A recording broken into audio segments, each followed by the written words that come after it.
हमारे इस चैनल मैथिली गंगा को लाल बटन दबाकर सब्सक्राइब करें व घंटी के निशान का बटन दबाएं ताकि सभी नए वीडियो आप तक तुरंत पहुंचे बिल्कुल मुफ्त।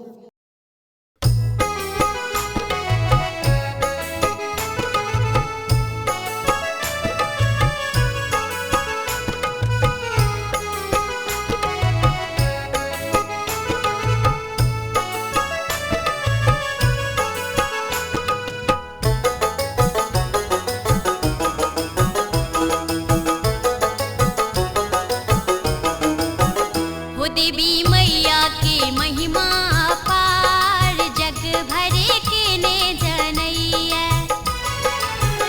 लागल भक्तक भीड़ अपार, अर्जी के ने करैया। देवी मैया की महिमा अपार, जग भर के ने जनैया। लागल भक्तक भीड़ अपार, अर्जी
दानव कतेको संहार, भक्त पर नैना तकैया।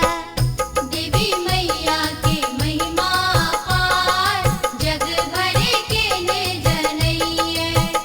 लागल भक्तक भीड़ अपार, अर्जी के ने करैया।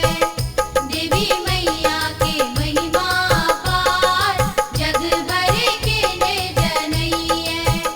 लागल भक्तक भीड़